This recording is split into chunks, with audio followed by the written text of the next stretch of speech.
لیکن باتیں ایسی ہیں کہ جب میں بتا رہی ہوں تو میرے اندر اتنا جگرا نہیں ہے کہ میں یہاں پر چپ کر کے بیٹھ کے وہ باتیں بتا سکوں.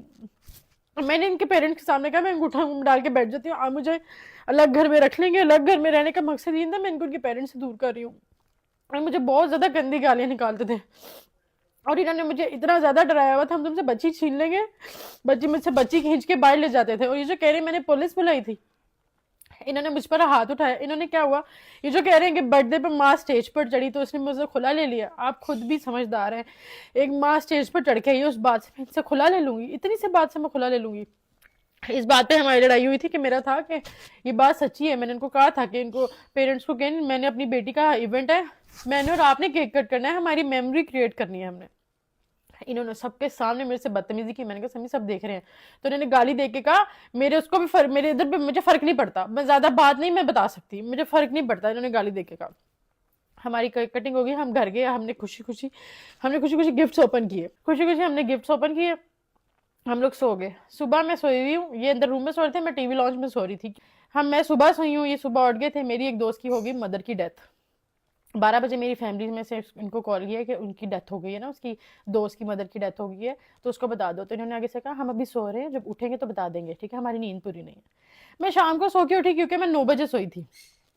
میں شام کو سو کے اٹھی, انہوں نے مجھے تب بھی نہیں بتایا. یہ ٹوائلٹ گیا, انہوں نے کہا مجھے ناشتہ بنا کے دو, میں ان کی چیزوں میں لگی ہوئی ہوں. میری ماما کی مجھے کال آتی ہے کہ تمہیں پتہ ان کی ڈیتھ ہو گئی ہے, ان کا جنازہ بھی دفنا دیا. میں نے سمی کو, میں نے کہا مجھے کیوں نہیں بتایا. انہوں نے کہا میں نے سمی کو بتا دیا. میں نے سمی سے پوچھا, سمی نے کہا آگے سے تو بس ٹھیک ہے, ہماری نیند پوری نہیں تھی, اسے میں نہیں بتایا. اور کیا کرنا تھا تم نے جنازے پہ جا کے, ہاسپٹل سے تو ہو آئے تھے ہم. میں نے کہا سمی کسی کی ماں ہے. تو سمی کے لا الہ الا اللہ محمد رسول اللہ آگے سے الفاظ تھے, تیری ماں تو نہیں نا مری, تیری مری ہوتی تو میں تجھے لے جاتا. اس بات سے ہماری لڑائی شروع ہوئی تھی. ان کے کیک کٹنگ کی بات سے ہماری لڑائی شروع نہیں ہوئی تھی. پیچھے اتنی ساری باتیں لے کے میں ساتھ چل رہی تھی. اس دن میں بھر گئی تھی کہ پہلے میری ماں باپ کو گالیاں دی جاتی تھی, تمہارے باپ بھائی خوش رہے ہیں, تم یہ تم وہ, تم لوگوں نے کبھی مرد نہیں دیکھے, تمہاری زندگی میں پہلے تھے وہ بھی خوش رہے تھے, تمہیں مرد میں ملا ہوں, مرد میں ہوں. اس طرح کی باتیں کرتے تھے, وہ سب کچھ بھرا ہوا تھا اندر. انہوں نے کہتے تمہاری ماں نہیں مری, ہمارے پاس ماں کے بارے میں آپ بات کر رہے ہو, اپنی ماں آپ کی سٹیج سے نہ اترے, آپ اس پہ مجھے ذلیل کر رہے ہو, اور دوسرے کی ماں کو آپ کہہ رہے ہو تمہاری ماں تو نہیں نہ مری. اس بات پہ ہماری بحث شروع ہوئی. سمی نے مجھے گالیاں دی, تم سے کسی نے شادی نہیں کرنی تھی, جس سے کسی نے نہیں کرنی تھی اس سے میں نے کر لی. یہ اور اس کے فادر تھے گھر میں, ماما اور اس کے بھائی باہر کے. اس کے فادر نے, اس نے مجھے اتنا ذلیل کیا, اتنا ذلیل کیا. اس کے فادر میرے فیس کے اتنے پاس آ گئے, اتنے پاس کہ چپ کر جا, تینوں خدا دا واسطہ, ایسے بول رہے تھے. اللہ کی قسم, میں ابھی بھی بہت کم لہجے میں بات کر رہی ہوں, چپ کر جا, ادھر اتنے پاس آ کے. میں نے کہا پاپا پیچھے ہٹ جو, اس طرح کی جو ہوتی ہیں نا غلط کیس ڈال دیتی ہیں. میں بہت زیادہ روئی. سمی نے, میں سمیوں کا میں جانا ہے, سمی نے مجھ سے آئرہ چھین لی. میں نے کہا مجھے آئرہ دو. سمی نے مجھ پہ ہاتھ اٹھایا. اب یہ ساری باتیں جو ہے نا, یہ اب میں آپ لوگوں کو کھل کے بتا رہی ہوں. میں اس لیے بتا رہی ہوں کیونکہ میں پاگل نہیں ہوں, میں بھی ایک عورت ہوں, اپنی بچی لے کے میں نے ساری زندگی اکیلے سروائیو کرنا ہے, اس کے ساتھ اتنا آسان نہیں ہوتا. سمی کے فادر نے, سمی نے مجھ سے میری بیٹی کو چھین لیا. میں نے پھر پولیس کو کال کی کہ میرے شوہر مجھ سے بدتمیزی کر رہا ہے, اس نے مجھ پہ ہاتھ اٹھایا ہے, میں نے اپنے گھر جانا ہے, میری بچی نہیں دے رہا بس. اور میں نے پولیس کو کچھ بھی نہیں کہا. اس کے فادر نے کہا جس مرضی کو بلاؤ, ہم نہیں ڈرتے کسی سے, ایس ایچ او کو بلاؤ, ایس ایس پی کو بلاؤ, جس مرضی کو بلاؤ, ہم کسی سے نہیں ڈرتے. پولیس والے آئے, سمی اندر آیا. میں نے کہا دعا کری مجھے ہتھکڑیاں لگا کے لے کے جائے. اگر یہ مجھے ہتھکڑیاں لگا کے لے گئے نا, تمہیں میں اپنے پیو کا نہیں, میں نے تمہیں تھانوں میں, کچہریوں میں تمہیں گھسیٹا نہ, تمہیں ننگا نہ کر دیا, اور تمہیں سوشل میڈیا پہ ایسا بدنام کروں گا, تو پہلے ہی مشہور زمانہ بدنام ہے. یہ سبھی کے الفاظ تھے. سمی نے جا کے پولیس والوں کو کوئی بادشاہت کی, مجھے نہیں پتا ان کو کیا کیا. پولیس والے اندر آئے, کوئی بات بھی نہیں, آپ ایویں میاں بیوی کے آپس میں لڑائی ہوئی, اتنی بات ہو گئی ہے تو آپ نے ایویں فون کر کے جھوٹ بول دیا. اب وہ مرد تھے اتنے سارے کھڑے ہوئے ہیں, 4 پولیس والے کھڑے تھے. سمی کے ابو تھے, سمی کا بھائی تھا, سمی کی امی بھی آ گئی تھی. سمی ان کو کہہ رہا تھا لا الہ الا اللہ محمد رسول اللہ. سمی صاحب پولیس والوں کو کہہ رہے تھے آپ کو نہیں پتا یہ سڑک چھاپ عورتیں ہیں, میری ماں کو بیچ میں, ٹھیک ہے, ان کا کام ہے اس طرح کی حرکتیں کرنا, ٹھیک ہے, اس کو تو کسی نے شادی نہیں کرنی تھی, تو مشہور زمانہ بدنام عورت ہے. سر آپ کو نہیں پتا, میں نے تو شادی کر کے عزت دی ہے, ادھر سے کوئی نہیں جائے گا. پولیس والے اس کے ساتھ میں لیکن کارڈ نہیں کھیلتی. میں نے وومن کارڈ کھیلنا ہوتا جب میں خلا لے کر آئی تھی, اور جس دن میں نے پولیس بلائی تھی میں اس دن وومن کارڈ کھیل سکتی تھی. یہ کھیلتے ہیں بہت زیادہ بیچارہ سمی کارڈ. میں نہیں کھیلتی وومن کارڈ. میری مدر نے پولیس پہ دوبارہ 15 پہ کال کی کہ اس طرح پولیس میری بچی نے بلائی, پھر بھی اس کی بیٹی اس کو دیکھ کے جانے نہیں دے رہے, اور لا الہ الا اللہ محمد رسول اللہ جھوٹ بول رہے ہیں کہ اس کے گھر کی ایک خاتون آئی, میری ماما مجھے لینے آئی تھی, اور کلیئرلی کہہ رہے ہیں کہ اس کے گھر کی بہنیں نہیں ہیں, لیکن ان کے گھر کی خاتون ہے, بہنیں نہیں ہیں. لوگوں نے نیچے میری ماں کو گالیاں لکھی ہوئی ہے کہ اس کی ماں وہ کر رہی ہے, گھر خراب کر رہی ہے. میری ماں نے بالکل بھی نہیں کہا زیور نکالو, یہ نکالو. میری ماما بس آئی ہیں, میری ماما نے ایک لفظ کہا ہے, تم بہت لالچی انسان ہو.